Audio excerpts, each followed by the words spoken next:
اهلا بكم مره ثانيه. من اسبوع كانت الذكرى السنويه الثانيه للثوره الجزائريه، اول ثوره في التاريخ تشيل رئيسين في نفس الوقت، عبد العزيز بوتفليقه وسعيد بوتفليقه. في يوم ذكرى الثوره وفي عز الكورونا الشعب الجزائري نزل للشوارع الجزائريه مره ثانيه. لا مش بيحتفل بنجاح الثوره، لا ولا فرحانين ان بشار جاله كورونا، هم نزلوا عملوا ثوره في ذكرى الثوره وطلبوا بظروف معيشيه احسن، وكان فيه هتافات وصلت باسقاط النظام كله. انا بقول يا جزائريين بقى، لو الثوره دي نجحت احتفلوا السنه الجايه مرتين، ومع كل احتفال بثورتين هديه نص ساعه خروج على الحاكم، يلا. بس ما شاء الله المتظاهرين مالوا الشوارع والميادين. شايفين المشاهد دي؟ ايه ده بجد شايفينها؟ غريبه يعني، اصل التلفزيون الجزائري ما شافهاش. التلفزيون الجزائري بدل ما يغطي المسيرات والمظاهرات اللي ماليه الشوارع طلع وغطى مسيرات ثانيه خالص. في الذكرى الثانية للحراك الشعبي، الذكرى الثانية للحراك الشعبي، الذكرى الثانية لليوم الوطني للأخوة والتلاحم، وهو اليوم الذي أقره رئيس الجمهورية السيد عبد المجيد تبون يوما وطنيا للأخوة والتلاحم بين الشعب وجيشه من أجل الديمقراطية، من خلال ارتباط الجيش بشعبه وارتباط الشعب بجيشه. خرج مواطنون في العاصمة وبعض ولايات الوطن في مسيرات جابت الشوارع رافقتها الأسلاك الأمنية، حافظت من خلالها على الطابع الحضاري. إذا شهدت شوارع العاصمة أمس خروج المواطنين موشحين بالعلم الوطني لاستذكار مسيرات التضامن بين الشعب وجيشه. ايه؟ مش شايفين التضامن ما بين الشعب والجيش ولا ايه؟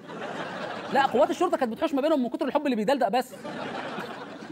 يعني المذيعه خافت تتلخبط وهي بتقول مسيرات خلي بالك هتغلطي، الكرباج بيلسوع على طول. طب حتى بصي انا هجرب اهو، مسيرات التضامن ماشي، الذكرى بتغني. انا كنت فاكرين اول ذكرى الثوره صح؟ على مين يا اسطى؟ بس ايه ده؟ هو انتوا كمان عندكم يوم تضامن في نفس يوم الثوره؟ لا احنا عندنا العكس، الاعلام بيطلع يحتفل بعيد الشرطه ويشتم في الثوره. كنتش عارف ان الرئيس تبون بياخد الفكره بالظبط. قالين بس صحيح شفتوا الطابع الحضاري؟ مش المظاهرات والمسيرات اللي احنا مش مغطيينها. شايفين الحضاره والحب والتآلف اللي ما بين الشعب والجيش؟ مش المخربين اللي بيخربوا البلد. ايه يا شباب؟ ده احنا في عصر السوشيال ميديا دلوقتي يعني. فين تغطياتكم للمظاهرات اللي نزلت معترض على الاوضاع المعيشيه؟ ماشي كان في ناس نزلت مسيرات تضامن والجيش والشعب ايد واحده والحاجات الحلوه دي كلها، بس برضه كان في ملايين تانية في الشارع معترض على الاوضاع المعيشيه وبتطالب باستكمال مطالب الثوره. فين التغطيه الاعلاميه الجميله؟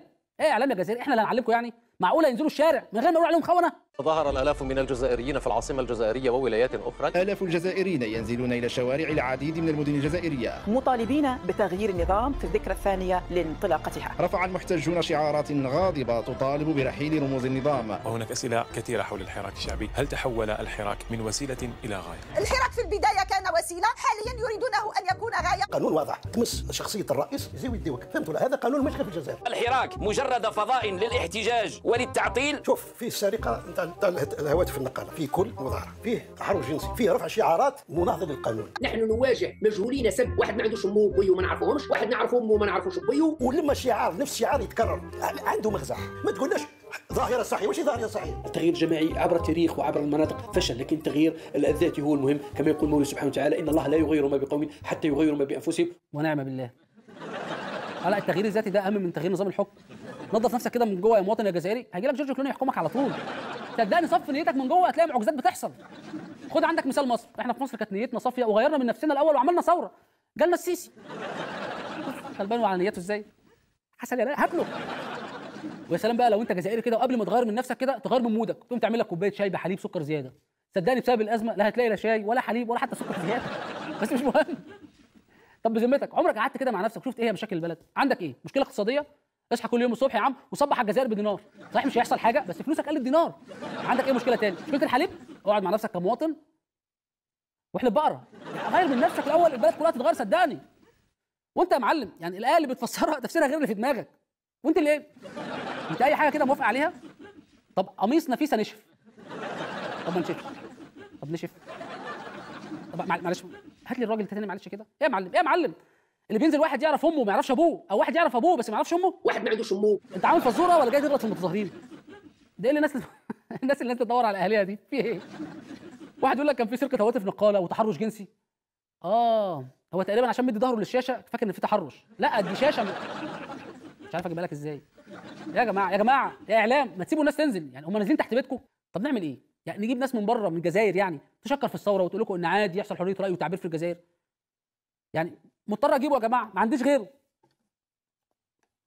مفيش غير الملواني الوحيد اللي عارف الصح فين للشعوب. المظاهرات التي خرجت بقوة في الجزائر خلال الأيام الماضية وهي مظاهرات ترفع علم الانفصال، وهي مظاهرات تحركها فرنسا باعتبار أنه الجزائر عادت مستعمرة فرنسية، يعني تحت الاحتلال الفرنسي الآن. وهذه المظاهرات هدفها تطالب بالتقسيم الجزائر، القضاء على الجزائر، لا تنتهي الجزائر. وأنا كنت أعددت حلقة قلت هل سيكون عبد المجيد تبون آخر رئيس الجزائر؟